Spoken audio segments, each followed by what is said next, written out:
আসসালামু আলাইকুম। 2025 সালের যে সকল শিক্ষার্থীবৃন্দ আছো, তোমাদের আগামী সোমবার এইচএসসি আইসিটি পরীক্ষা।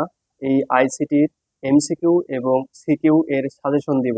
যদি তোমরা আমার এই এমসিকিউ গুলো শুরু থেকে শেষ পর্যন্ত সুন্দর করে দেখতে পারো, তাহলে তোমাদের সিকিউ হয়ে যাবে। এই জন্য আমি তোমাদেরকে অনুরোধ করব, তোমরা আমার চ্যানেলটি সাবস্ক্রাইব করবা, লাইক করবা, কমেন্ট করবা এবং ভিডিওটি শেয়ার করে দিবা।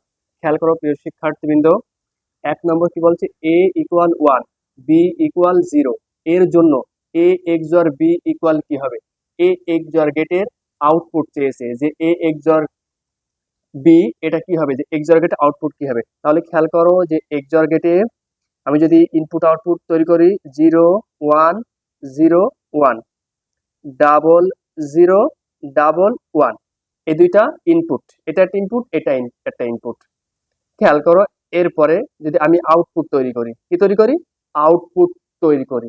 তাহলে একটা কথা তোমরা মনে রাখবা, এক্সর গেটের ক্ষেত্রে যখন ইনপুট বিজোড় সংখ্যক থাকবে তখনই আউটপুট 1 হবে। যে এক্সর গেটের ক্ষেত্রে ইনপুট যদি 1 বিজোড় সংখ্যক থাকে তাহলে আউটপুট 1 হবে। তাহলে 0, যখন 0 আছে দুইটায়, তখন আউটপুট কি হবে? 0 হবে। এই যে এ ইনপুটই 0, বি ইনপুটই 1, তাহলে আমি কি বললাম, যে যদি এক্সর গেটের ইনপুট সংখ্যা 1 বেজোড় সংখ্যক থাকে তাহলে আউটপুট কি হবে? 1 হবে। এটাও 1 0, তাহলে এটাও বিজোড়। আর এই যে 1 দুইটা আছে, তাহলে কি জোড় সংখ্যক 1 হচ্ছে কিন্তু, তাহলে এখানে 0 বসবে। এবার খেয়াল করো এখানে, যে এই জায়গাটায় যখন এ ইকুয়াল 1, বি ইকুয়াল 0 এর জন্য এ এক্সর বি কি হবে? তাহলে আমি বলেছি এটা এ আর এটা বি, তাহলে এখানে এ ইকুয়াল 1, তাহলে এই যে এটা এ ইকুয়াল 1 এবং এই যে বি ইকুয়াল 0, তখন আমরা কি পাইছি? 1 পাইছি। তাহলে এই এ এক্সর বি ইকুয়াল কি হবে? 1 হবে। এটা কি হবে? 1। এটা অ্যান্সার।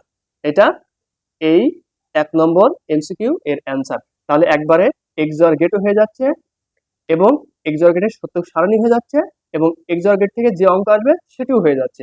তাহলে এটা গেল প্রিয় শিক্ষার্থীবৃন্দ এক্সর গেট। এরপরে খেয়াল করো 2 নম্বরে, এখানে লজিক গেট দেওয়া রয়েছে। কি দেওয়া রয়েছে? লজিক গেট দেওয়া রয়েছে। এই যে চিত্র দেখতে পাচ্ছ, এটা কোন গেট? এটা অ্যান্ড গেট। মৌলিক গেট কত প্রকার? 3 প্রকার, অ্যান্ড, অর, আর, নট। তো এটা ডির মতো যেটা থাকে সেটা অ্যান্ড গেট। তাহলে এটা ইনপুট, এটা ইনপুট এ বি। আর এটা দেখতে পাচ্ছ নট গেট। এক্স ইকুয়াল কি হবে? এর আউটপুট চেয়েছে, এক্স ইকুয়াল কি হবে? তাহলে এখানে যখন এ বি হয়, তাহলে এখানে যখন এ বি আছে তখন এই জায়গাটায় এ বি আমি বসাবো এবং এখানে যে দেখতে পাচ্ছ একটা নট, এই নটের জন্য এর মাথায় একটা বার বসবে, এটাকে বার বলা হয়। তাহলে এর অ্যান্সারটা কি পেলাম, যে এ বি বার। এটি এটি অ্যান্সার, যে অ্যান্ড গেটের ভিতরে একটা নট যুক্ত হয়েছে। এরপরে আসো 3 নম্বরে, এ ইনপুট, বি ইনপুট এবং এটা কোন গেটের চিত্র? খেয়াল করো, এটা নর গেটের চিত্র। অরের ভিতরে একটি নট সংযুক্ত করলে নর গেট পাওয়া যায়, কারণ আমরা জানি যে অর গেটের চিত্র এটি। এটি কোন গেটের চিত্র? অর গেটের চিত্র। এটি অর গেটের চিত্র। এবার এখানে অর গেটের চিত্র যখন আসবে তখন আমরা কি দিব? এ প্লাস বি। এবার যখন এখানে একটি নট আছে, এখানে একটি কি আছে, মনে করো সেই নটটি দিলাম, তাহলে এটা হয়ে গেল নর গেট। এটা কোন গেট হয়ে গেল? নর গেট। আর যখনই নট আসে তখন এর মাথায় একটা বার বসে।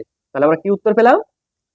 এ প্লাস বি হোল বার। এটি অ্যান্সার। এটি এই লজিক গেটের চিত্রর অ্যান্সার। এরপরে আসো 4 নম্বর কি বলছে? A input, B input, output X. খেয়াল করো যে এখানে এটা 0, এটা 0, এ ইনপুটে 0, বি ইনপুটে 1, এ ইনপুটে 1, বি ইনপুটে 0, এ ইনপুটে 1, বি ইনপুটে 1, আউটপুটে 1 1 1 0। কোন গেট নির্দেশ করে? এই যে সত্যক সারণী, এটা একটা কি সত্যক সারণী। তো এই সত্যক সারণীটা কোন গেট নির্দেশ করে সেটি বলা হয়েছে।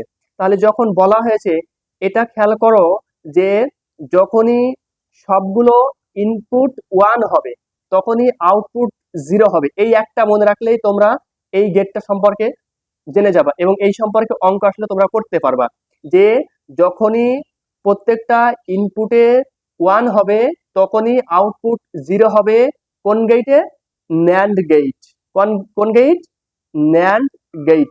এই ন্যান্ড গেটের ক্ষেত্রে তোমরা একটা জিনিস মনে রাখবা, সবগুলো ইনপুট যখন 1 হয় তখন আউটপুট জিরো হয়, অন্যথায় আউটপুট সব 1 হয়। তাহলে এখানে খেয়াল করো, এটাও ইনপুট 1, এটাও ইনপুট 1, তাহলে আউটপুট কি হয়েছে? জিরো হয়েছে। অন্যথায় কি বললাম? সব 1 হয়ে যাবে। তাহলে 0 0 1, 0 1 1, 1 0 1 এটি হয়েছে। এইটা তোমরা মনে রাখবা যে NAND গেটের সত্য সারণীর আউটপুট তোমরা কিভাবে তৈরি করবা, যে সবগুলো ইনপুট 1 হলে আউটপুট 0 হয়, বাদ বাকি ক্ষেত্রে আউটপুট 1 হবে। এটি তাহলে এটা কোন গেট?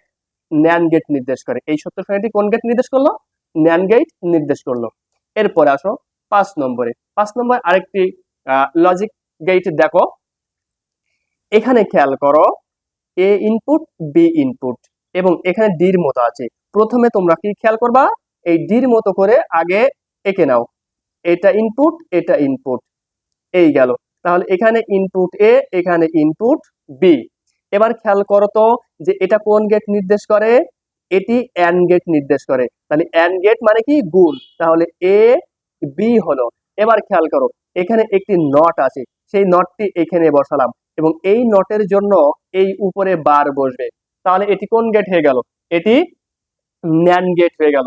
সবসময় মনে করবা অ্যান্ড গেটের ভিতরে একটি অতিরিক্ত নট যদি আমরা সংযুক্ত করি বা যুক্ত করি তাহলে ন্যান্ড গেট পেয়ে যাব, এবং অর গেটের সাথে একটি অতিরিক্ত নট যুক্ত করলে সেটা আমরা নর গেট পাবো। এই হচ্ছে কিনা অর গেট থেকে তোমরা কিভাবে নর গেট পাবা, এবং অ্যান্ড গেটের সাথে নট যুক্ত করলে কিভাবে ন্যান্ড গেট পাবা। তাহলে এই আউটপুট কি হবে? এই আউটপুট হবে এ বি হোল বার। এটি অ্যান্সার এই 5 নম্বরের লজিক সার্কিটের। এরপর আসো, ন্যান্ড গেট তৈরিতে কোন গেট ব্যবহৃত হয়? ন্যান্ড গেট তৈরিতে কোন গেট ব্যবহৃত হয়? আমি তোমাদেরকে আগে মুখে বলে রাখি, ন্যান্ড গেট তৈরিতে একটি নট গেট ব্যবহৃত হয়। কিভাবে ব্যবহৃত হয় সেটি এখন তোমরা দেখো, আমি উদাহরণ সহকারে বুঝিয়ে দিচ্ছি। আগে আমরা কি বলেছি? অ্যান্ড গেটের সাথে একটি অতিরিক্ত নট সংযুক্ত করলে ন্যান্ড গেট পাওয়া যায়। তাহলে প্রথমে আমরা কি করব? আগে একটি অ্যান্ড গেটের চিত্র আঁকবো। তাহলে এই অ্যান্ড গেটের চিত্র, এ ইনপুট, বি ইনপুট, অ্যান্ড গেটের চিত্র আঁকলাম। এবার আমি কি বললাম যে এই অ্যান্ড এর সাথে একটি অতিরিক্ত নট সংযুক্ত করে দিলে ন্যান্ড গেট হয়ে যায়। তাহলে এখানে একটি আমি নট সংযুক্ত করে দিলাম, তাহলে এটা কি হয়ে গেল? ন্যান্ড গেট হয়ে গেল। তাহলে এখানে এ বি হোল বার। এটি আর এক রকমের করা যায় এই চিত্রটি, সেই চিত্রটি খেয়াল করো। আমি প্রথমে আগে অ্যান্ড গেটের চিত্রটি আঁকবো। এটি এই, এটা এ ইনপুট, এটি বি ইনপুট। এবার এখান থেকে আমি কি বললাম? আমরা এবার একটা নট গেটের চিত্র আঁকবো। তোমরা নট গেট সম্পর্কে অবশ্যই জানো, এটা নট গেট। তাহলে এখান থেকে এ, তাহলে এখানে এ বি আসলো। এবার এই যেহেতু এটা এখন ইনপুট হয়ে যাবে, তাহলে এখানে ইনপুট এ বি দিলাম, আর এই যে একটি নট আছে তাহলে এর মাথায় নট বসে গেল। তাহলে এটা কি হয়ে গেল? যে অ্যান্ড গেটের ভিতরে একটি অতিরিক্ত নট গেট সংযুক্ত করলে ন্যান্ড গেট পাওয়া যায়। যে অ্যান্ড এর সাথে একটি নট যুক্ত করলে কোন গেট পাওয়া যায়? নট ন্যান্ড গেট পাওয়া যায়। এটা তোমরা খেয়াল করবা। এরপরে আসো 7 নম্বরে যাই। এখানে খেয়াল করো, অ্যান্ড গেট এর ক্ষেত্রে কখন আলো জ্বলবে? যে অ্যান্ড গেটের ক্ষেত্রে কখন আলো জ্বলবে? এই যে আমরা বিদ্যুতের আলো ব্যবহার করি, তাহলে এই সুইচটা কি এমনি এমনি জ্বলে? এমনি এমনি কিন্তু জ্বলে না। তাহলে কখন এই সুইচটা আলো জ্বলবে এবং কখন আলো বন্ধ হবে সেটি নির্ধারিত হয় এই AND gate, OR gate, NOT gate, এক কথায় গেটের উপর নির্ভর করে। তাহলে খেয়াল করো, কখন আলো জ্বলবে সেটি দেখানোর আগে কি করতে হবে? সত্যক সারণী তৈরি করতে হবে। তাহলে এই সত্যক সারণী আমি তৈরি করে নিলাম। এখানে 0 1 0 1, ডাবল 0 ডাবল 1, এটা আমি ইনপুট তৈরি করে নিলাম। ঠিক তৈরি করে নিলাম, ইনপুট তৈরি করে নিলাম। অ্যান্ড গেটের ক্ষেত্রে আউটপুট কখন 1 হয়? যখন প্রত্যেকটা ইনপুটে 1 থাকে তখন আউটপুট 1 হয়, বাদ বাকি ক্ষেত্রে আউটপুট 0 হয়। তাহলে এখানে যখন 0 আছে তখন এখানে আউটপুট 0। এখানে যখন একটা ইনপুট জিরো আছে তাহলে আউটপুট কি হবে, জিরো হবে। এখানে যখন একটা ইনপুট জিরো আছে তখন এখানেও জিরো হবে। এবার খেয়াল করো, এখানে দুইটা ইনপুটে কি আছে, ওয়ান আছে, তাহলে আউটপুট কি হবে, ওয়ান হবে। কারণ আমি কি বললাম যে এন্ড গেটের ক্ষেত্রে আউটপুট তখনই ওয়ান হবে যখন প্রত্যেকটা ইনপুট ওয়ান থাকবে, তখনই আউটপুট ওয়ান হবে, বাদ বাকি ক্ষেত্রে জিরো হবে, এটি খেয়াল করবা।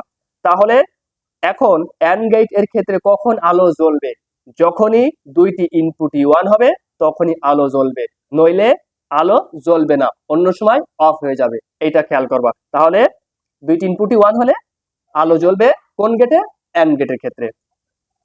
ইনভার্টার হিসাবে কাজ করে কোন গেট, ইনভার্টার হিসেবে কাজ করে নট গেট। তাহলে কোন গেট ইনভার্টার হিসেবে কাজ করে, নট গেট ইনভার্টার হিসেবে কাজ করে। তাহলে এখন খেয়াল করো, নট গেটের চিত্র আমি আঁকবো। এখানে নট গেটের একটি ইনপুট হয় এবং একটি আউটপুট হয়। এটা যদি এ হয় তাহলে এটা এ বার হবে, এটা যদি এ বার হয় তাহলে এটা শুধু এ হবে, এটা যদি জিরো হয় তাহলে এটা ওয়ান হবে, এটা যদি ওয়ান হয় তাহলে এটা জিরো হবে। এই জন্য ইনভার্টার হিসেবে কাজ করে কোন গেট, নট গেট। তাহলে নট গেট কি হিসেবে কাজ করে, ইনভার্টার হিসেবে কাজ করে। এই টিকগুলো কিন্তু তোমাদের জন্য খুবই গুরুত্বপূর্ণ, এটা তোমরা খেয়াল করবা। এরপরে আসো 9 নম্বরে আমি আরেকটি অঙ্ক সমাধান করাবো। X equal A B C সমীকরণটি কোন গেট নির্দেশ করে। খেয়াল করো তো যে এখানে এ বি সি আছে, এর মাঝখানে কি কোনো কিছু আছে, অবশ্যই আছে, কারণ এর মাঝখানে কি আছে, গুণ আছে। তাহলে এটা কোন গেট নির্দেশ করে, এন্ড গেট নির্দেশ করে। সেটা কিভাবে এন্ড গেট নির্দেশ করে খেয়াল করো, আমি চিত্র সহকারে তোমাদেরকে বুঝাই দিচ্ছি। এটা মনে করো এন্ড গেটের চিত্র, যেহেতু এখানে ইনপুট কয়টি, এ বি সি, এখানে তিনটা ইনপুট, তাহলে input A, input B, input C, A B C, এটি এন্ড গেটের কাজ কি, গুণ। তাহলে এ বি সি, তাহলে এটা কোন গেট হলো, এন্ড গেটে হয়ে গেল। তাহলে এক্স ইকুয়াল কি পেলাম আমরা, যে x equal A B C, তাহলে এটি কোন গেট নির্দেশ করলো, এটি এন্ড গেট নির্দেশ করলো। কোন গেট, এন্ড গেট, এটা। তাহলে এই এবিসি কোন গেট নির্দেশ করে, এন্ড গেট নির্দেশ করে। এরপরে আসো 10 নম্বরে, F equal first bracket A plus B first bracket plus C সমীকরণটি কোন গেট নির্দেশ করে। এটি অর গেট নির্দেশ করে। অর গেটের কাজ কি, অর গেট যোগ, অর গেটের কি কাজ করে, যোগের কাজ করে। অর গেট কি করে, যোগের কাজ করে। তাহলে খেয়াল করো, অর গেট যখন যোগের কাজ করে তাহলে কিভাবে আমরা এটি পাবো, অর গেটের চিত্রটা আগে বুঝতে হবে যে অর গেটের চিত্র কি। আগে আমরা একটি অর গেটের চিত্র এঁকে নিব, এটি। তাহলে কয়টি ইনপুট, 1 2 3, তিনটি ইনপুট। তাহলে ইনপুট এ, ইনপুট বি, ইনপুট সি। তাহলে অর গেট কি কাজ করে, যোগের কাজ করে। তাহলে এ যোগ বি যোগ সি, এটি। তাহলে এখানে আমরা কি পেলাম, যে এফ ইকুয়াল এ যোগ বি যোগ সি, এটি কোন গেট নির্দেশ করছে, এটি অর গেট নির্দেশ করছে। এটি কোন গেট নির্দেশ করছে, অর গেট। এই জন্য তোমরা খেয়াল করবা যে গেটটা সুন্দর করে শেষ করবা, যে গেট প্রধানত কত প্রকার, দুই প্রকার। একটা হচ্ছে কিনা মৌলিক গেট, আরেকটি যৌগিক গেট। এবার মৌলিক গেট আবার 3 প্রকার, যৌগিক গেট আবার 2 প্রকার। এইগুলো তোমরা সুন্দর করে দেখবে, আমি পরবর্তী ভিডিওতে এইগুলো সব চিত্র সহকারে আমি তোমাদের দিয়ে দিব। এই জন্য তোমরা আমার চ্যানেলটি সাবস্ক্রাইব করে রাখবা, যখনই আমি নতুন কোনো ভিডিও আপলোড দিব তোমরা সাথে সাথে নোটিফিকেশন পেয়ে যাবে, এবং পাশের বেল আইকনটি চাপ দিয়ে রাখুন।